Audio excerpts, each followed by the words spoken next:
और आपको बता दूं, पूजा राम के चित्र की नहीं होती है महाराज, पूजा राम के चरित्रों की है। और ध्यान रखना, जो भी महापुरुष हैं कभी किसी के चित्र की पूजा नहीं होती महाराज, पूजा होती तो केवल चरित्र की होती है। कल राम जी का अवतार हुआ था और आज मेरे श्याम जी का अवतार है। अवतार दोनों एक ही है महाराज, एक ही तत्व है राम और कृष्ण, लेकिन फर्क है तो केवल उन दोनों की लीलाओं में फर्क है महाराज।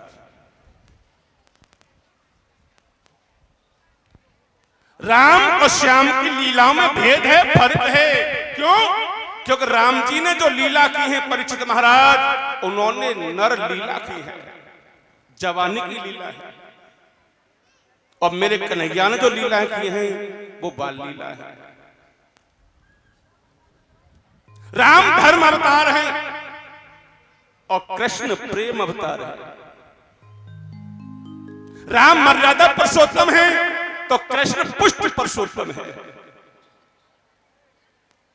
लेकिन इनकी लीलाओं में एक फर्क और है महाराज, आपको पता होगा, शायद जिन्होंने रामायण को पढ़ा होगा, पूरी रामायण को पढ़ के देख लेना, प्रभु श्री राम ने कभी अपने मुख से यह नहीं कहा कि मैं ब्रह्म हूं, मैं भगवान हूं, आओ मेरी शरण में, मैं तुम्हारा कल्याण करूंगा। राम ने कभी नहीं कहा महाराज। पूरी रामायण को उठा के देख लेना, पढ़ के देख लेना, क्योंकि राम ने अपने को छुपा के रखा है। जिसने भी पता राम से पूछा है, राम जी ने एक ही जवाब दिया है कि कौशले दशरथ के जाए, हम पितु बचन माने बन आए। हम महाराज दशरथ के पुत्र हैं और हम संतों के चरणों के दास हैं। और एक बात और बताऊं, राम जी ने संतों को महानता बहुत दी है और संतों के साथ में राम जी ने बहुत सारी लीलाएं की हैं।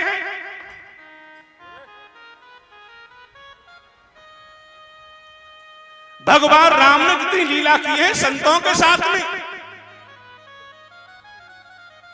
संतों से मार्ग पूछ रहे हैं, संतों से रहने की जगह पूछ रहे हैं। कौन? राम पूछ रहे हैं।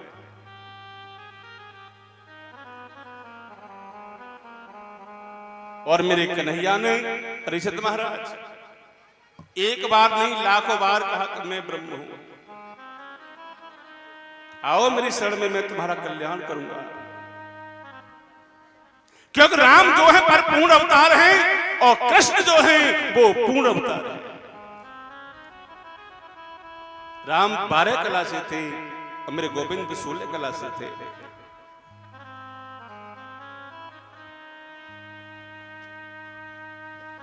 लेकिन ध्यान रखना प्यारे,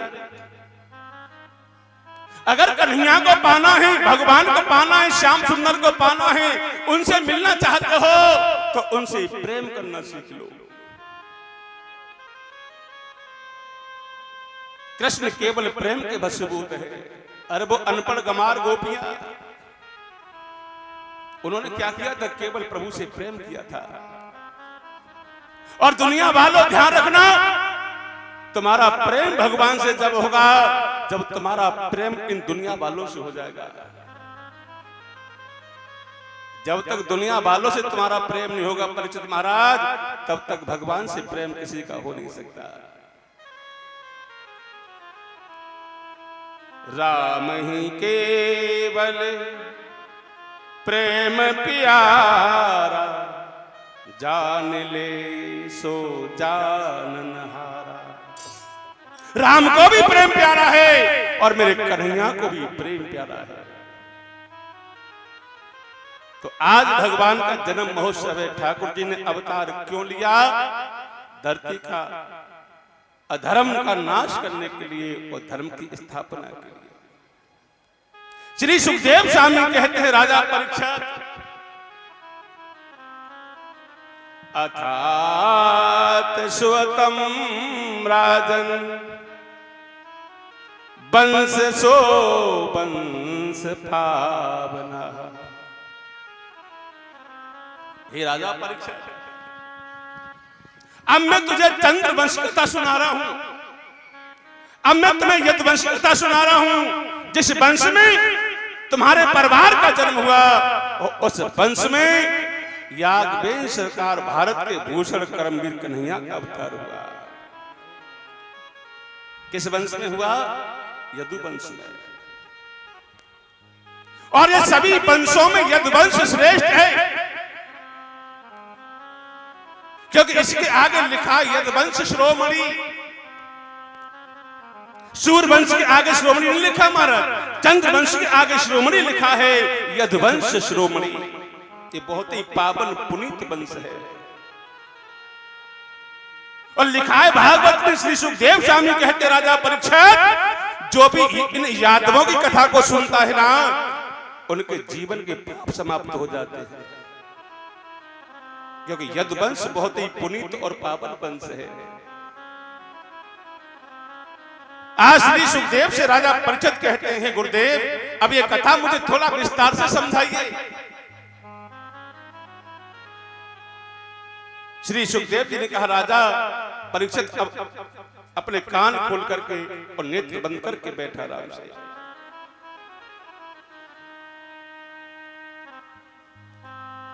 अंडे में से नारायण हुए हैं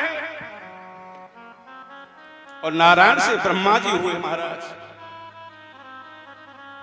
और ब्रह्मा जी के नेत्रों से अत्रि महाराज का जन्म हुआ है, और अत्रि की जो अनुसुईया पत्नी है उससे महाराज तीनों देवताओं का जन्म हुआ है।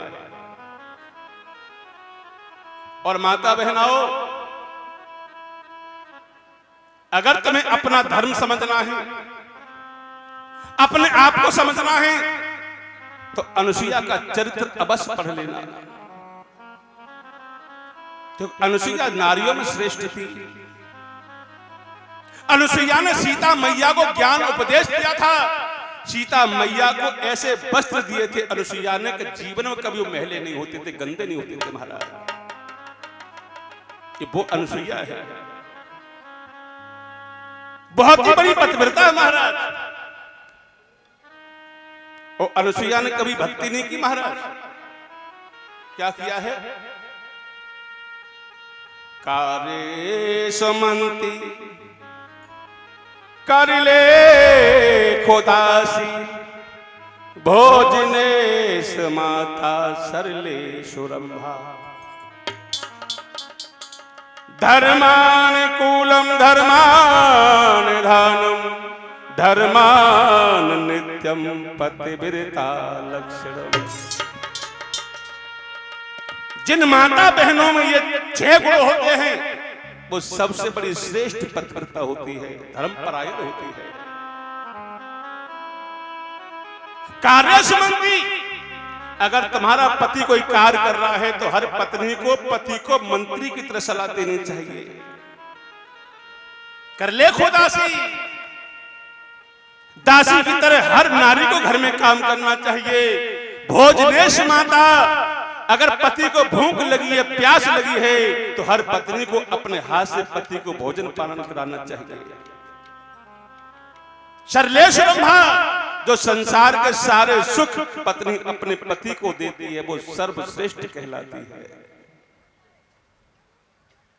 अच्छा मुझे सही सी बताना माता, आज तुम में से कितनी ऐसी हैं जो अपने अपने पति ने के अपने सास ससुर के पांव छू के आई हैं? हाथ उठा के बताना मुझे।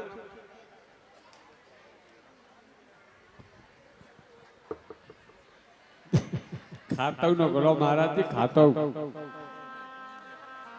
मैं सोच रहा होगा शायद 5 दिन में नैका सुधर गई होंगे आप। एक ही धर्म एक व्रत ने मां, पति के चरणों में ही ध्यान होना। नारी का पहला धर्म है परिवार की सेवा, नारी का धर्म है पति सेवा। और जो नारियां परिवार की सेवा करती हैं उन्हें अपने पति का किया हुआ धर्म की हुई भक्ति 50% आधा घर बैठे ही मिल जाता है, क्योंकि तुम अर्धांगिनी हो, पति के आधे की मालिक हो। इसलिए माई बहनों, हाथ जोड़ के मेरी प्रार्थना है तुमसे, तुम्हारा एक ही धर्म है और वो धर्म है तुम्हारे परिवार की सेवा, तुम्हारे पति की सेवा। कभी भी कथा में जाओ, भागवत में जाओ, सत्संग में जाओ, संतों के पास जाओ, तीर्थ पे जाओ, तो सास ससुर के पैर छू करके, पति के पैर छू करके निकलो घर से। घर में दासी की तरह काम करो। और जे हमारी बूढ़ी बड़ी बैठी, इनको पूछो कि इन्होंने कितना काम किया है, कितनी मेहनत की है, और जे आज तक बीमार नहीं हुई महाराज। जे अम्मा बैठी, देखो बूढ़ी, पूछो जा अम्मा, खेत को काम करो, घर को काम करो, कुआं से पानी भरो, भैंसियों को सानी दई, चकिया चलाई, और आज भी इनकी हड्डी में ताकत है महाराज। आज भी हड्डी में ताकत है। इसलिए माई बहनों, घर का हर नारी को काम करना चाहिए, क्योंकि काम करना एक योग होता है। परीक्षित महाराज, मैंने तो ये सुना है कि पहले की बूढ़ी बड़ी जो माई थी, उनके चकिया चला चला तो बेटा लला पैदा है जाता है। हाजी करना जी, चकिया चला चला संतान पैदा हो जाती। और अब जो खचेरा पेट में आओ, सुन तो जी, चलो चेक पकड़ाया हमें, और डॉक्टर ने हाथ देखो, 1000 ले ले, फीस के 5000 को पर्चा बना दो, 8 महीना बेड रेस्ट करियो। हाँ जी करना जी, बेड रेस्ट। माताओं, अगर तुम्हारे गर्भ है, मैंने कल परसों आपको बताया होगा साहब, तो जी तोड़ मेहनत करना, जी तोड़ मेहनत। तुम्हें यह भी पता नहीं चलेगा कि संतान कब तुम्हारी पैदा हो गई। लेकिन क्या करो महाराज, बड़े बाप की बेटी हो तो अब कलम चलाती रही हो, आपसे कोई चकिया चलाओ तो कहा कहती, मेरे बाप ने 25 लाख दे, चकिया चलाए तो गुनाह दे। हाँ जी कि ना जी। और बहनाओं, ध्यान रखना, घर में काम करती रहूंगी तो तुम्हारा जीवन सुधर जाएगा, और काम नहीं किया तो डायबिटीज और ब्लड प्रेशर बढ़ जाएगा। ये तुम पूरे दिन लगी रहती हो ना शीशा कंगा में, नया कोने में धद्दो शीशा कंगा, क्योंकि आज फैशन में दुनिया दीवानी हो चुकी है। घर में घुसी तो लो शीशा, बाहर कछु तो माई बहने संग जाती ना, परसम शीशा कंगा धरे के ले जाती है, का मुंह बदल जाता तुम्हारो। एक बात बता दूं माता बहनाओं, ज्यादातर नारियों को श्रृंगार नहीं करना चाहिए। हमारे पुराण कहते हैं, संत कहते हैं, नारी को श्रृंगार जब करना चाहिए जब उसका पति उसके पास न हो तो, क्योंकि नारी का जो श्रृंगार करती है किसके लिए? अपने प्रीतम को रिझाने के लिए। और तुम क्या करती हो कि जब तक पति रहो तुम्हारे जोर तुमने अपो मौना धोयो, और पति निकलो बाहर, तुमने मारे बेबे मेच परस डालो सीधी सुखाबाद के सिरसागंज में, और लोग तुम्हें देख के हंसते हैं, तुम्हारा श्रृंगार को देख के तुम्हें हंसते हैं। और जिस दुकान पर जाती हो ना सेठ की पे क्या कहता है, आओ भाभी जी, जो तुम्हारे पति से 15 साल बड़ो है, और क्या कह रहा, आओ भाभी जी तुम पे ये साड़ी बड़ा मैच करेगी। अरे बहनाओ, ऐसी बन के मत जाओ जो जमाना तुम्हें भाभी कहे, ऐसी बनकर के जाओ जो जमाना तुम्हें बहन और सिस्टर कहे। ये अनुसुईया ने नारी का चरित्र बताया हमारा, कि नारियां 4 प्रकार की होती हैं। और कैसी महाराज?